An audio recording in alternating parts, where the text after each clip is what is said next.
AI पद्धतीने काढलेल्या आवाजाला या मिंदे गटाच्या काही गद्दारांनी आक्षेप घेतलेला आहे। मुळात या गद्दारांची लायकी काय आहे आणि त्यांचा संबंध काय बाळासाहेबांच्या या आवाजावर आक्षेप घ्यायचा? कोण ही माणसं, काय यांची अवकात? हिंदू हृदय सम्राट मान्य बाळासाहेबांचा आवाज एआयच्या माध्यमातून काढण्याचा अधिकार माननीय उद्धव साहेबांना आणि आमच्यासारख्या शिवसैनिकांना आहे। कारण की हिंदू हृदय सम्राट बाळासाहेब ठाकरे आमचे दैवत आहेत आणि ओरिजिनल शिवसेनेचे आम्ही शिवसैनिक आहोत। त्या गद्दार आणि बुरट्या लोकांचे दैवत कधीच बाळासाहेब असू शकत नाही।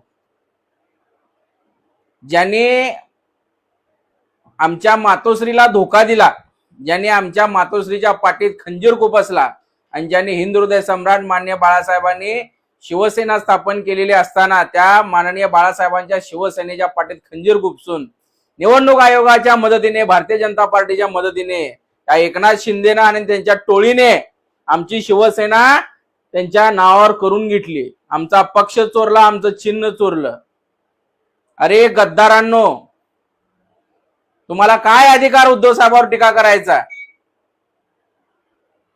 हे लोक म्हणतात की बाळासाहेबांचे विचार सोडले, त्यांचा आवाज काढून काय उपयोग? अरे तुम्ही कोण आम्हाला सांगणार आहे? कोण तुम्ही? तुम्ही त्या भाजपचे दलाल लोक, अमित शहाचे दलाल लोक। अमित शहानं तात्पुरतं तुम्हाला तो पक्ष आणि चिन्ह दिलेलं आहे। जेव्हा अमित शहानं त्याचं काम संपलं तर तुम्हाला तुमची अवकात दाखवणारच आहे एक दिवस अमित शहा। त्यामुळे या लोकांना सांगू इच्छितो की तुम्ही उद्धव साहेबांवर टीका करायचा अधिकारच काय? एआय पद्धतीने जर आवाज बाळासाहेबांचा आम्ही काढला असेल किंवा ती संकल्पना केली असेल त्यात चुकीचं काय? तुम्ही गद्दारी केली हे जग जाहीर आहे। महाराष्ट्रातल्या बच्चा लोकांना सुद्धा माहित आहे, नाण्यातल्या लहान मुलाला माहित आहे की शिंदेनं गद्दारी केली आणि त्या 40 चोरांनी गद्दारी केली। हे कोणालाही विचारलं तर हे 50 खोके घेऊन या लोकांनी गद्दारी केली, कोणालाही माहित आहे। यांना एवढा राग काय येतो?